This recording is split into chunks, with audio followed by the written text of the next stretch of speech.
understand the concept where people are saying, well, you get 600, you get money from 600 different people, 2,700 pieces at a time. And if you put it all up and they happen to be from the same sector, that will, that raises people's alerts. Like, no. You get that, and you're not discounting that looks this way. But what you're saying is that doesn't impact what you're going to do policy-wise. Is that correct? I agree. I actually totally understand. I think it's a fair question. It's a fair criticism, and I don't think it's ideal. I think, I support Bruce Ackerman's system of democracy dollars. Every person gets $100. They get to distribute it to candidates. That's not the system we have. 1 or 2% of the country gives money politically. I'm already forfeiting $1 million to $2 million from PACs. I'm already not very well liked by some of the lobbyists and PACs in town who think that I'm, have this absurd position of not taking PACs and lobbyists. I've already gotten an earful from a lot of my congressional colleagues that have said I'm fine with open primaries. I don't have the ability, as someone who doesn't have a famous name, as someone who's Indian American and of a minority faith, and to be able to run a campaign, to get my name out without raising funds. And I had to do that with taking money from individuals limited at $2,700. Most of that money came from the South Asian and Asian American community and people in the tech community. Some of them are classified as securities and industries because if you're a venture capitalist in tech, even if you work at Google, they classify that as securities and industries. But it's not people in Wall Street. My point is that, but they don't have me sign anything. When most of the people, they say, look, Ro, it's great. You know what? Most of the people who supported me, they said, oh, well, you're proud of your faith. You're Hindu and you're not like Bobby Jindal. You're not becoming a Christian. And so, okay, we'll support you. Or, okay, you're for tech jobs in middle America, or you're for paid parental leave. We'll support you. Or we like your idea of a carbon tax.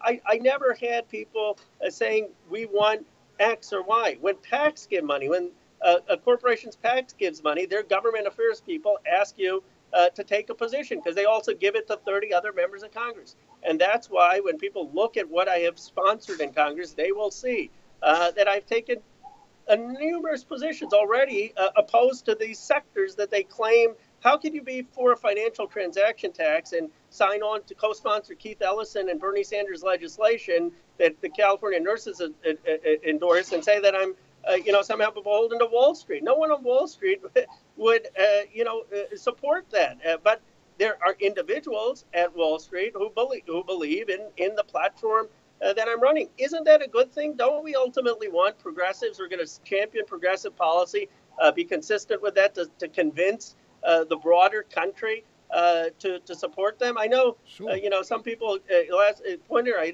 know some people keep citing FDR.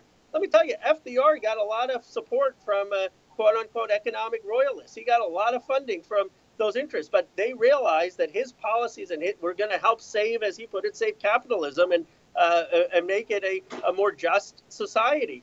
He didn't mean that he was beholden to them. He convinced them that this was the right way to go. And so what I say is judge me based on my stances, judge me based on the bills I'm introducing, criticize me if I'm doing things that you disagree with, but don't make an assumption that just because they're individuals in a particular industry are supporting me limited at $2,700 an election, that somehow I'm beholden to them. That's I have more integrity than that, and I think people will come and see that. And I hope by the time more people run, that we'll get to a system where everyone can finance on $20, $30, $100. In fact, that's what I'm trying to encourage my colleagues and others to. I'm actively trying to build a more grassroots base. I would love for this country to be at a place where everyone could run their campaigns on just accepting under $100. And I get that that's a morally superior position and I've always said that Bernie Sanders ran a morally more idealistic campaign. And so, that's the standard. I fully agree that I don't meet it, but I am a lot better than most incumbents, and I'm really making an effort, and I certainly am not beholden. Hey, look, Ro, Actually, we had a conversation last night. Jamal Thomas was on my show, and we looked at it and we said, the system needs to be changed. It's not just the individual players, and people operate within the system based on the system. And we appreciate you taking the stance on it. And you said people looked at you like you were absurd because you wouldn't take PAC money. That's interesting. That's interesting. Well, look, Ro, is there anything that we left out that you wanted to mention? Anything you want to tell people? What's going on now? What can they get involved in? We're talking to the internet. There's people all over the country. So. I love. Go ahead. Well, I think the one thing I hope people will credit for me is I realize that it's as important to be on Tim Black as on Meet the Press. I mean, the energy of this party has really changed, and the modes of communication has changed. And I love that. I love the engagement that people have had on the internet. I think you guys are and women and others we're watching the show. We're tweeting out. Trust me, you're making a huge difference. Sometimes I describe being in Congress as being in Versailles. There's sort of this revolution going on outside, and we're a bit oblivious. But the next 10 years, the future is with the activists. Let me end with this. People are so often so down our democracy. But Bruce Ackerman, who I told you had the Democracy Dollars proposal, gave me two amazing facts that maybe I can end with. He said in 1939, the average person, the average white individual had 9.5 years of schooling, and the average African American had about 5 years of schooling. In 2012, the average white person had almost 14 years of schooling, and the average African American had 13.2 years of schooling.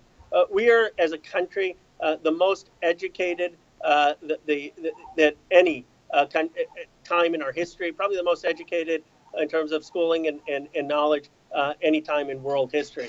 And trust me, I know this. I've got constituents who are much smarter than me. They know the bills numbers. I get tweets with people understanding more of what's going on in Congress than the members of Congress do. I love the fact that we're becoming a more and more informed democracy, that you don't have to be a congressman to matter. You don't have to be on Meet the Press to matter. You can have your own show and have more impact. And I think this is a time where if you're watching the show, you should feel, wow, I can actually have an impact. Ro Khanna could go tomorrow on the House floor and 100 people will tweet it. I may say something more intelligent, more thoughtful, and 1,000 people will watch it, and I could have more impact than he does.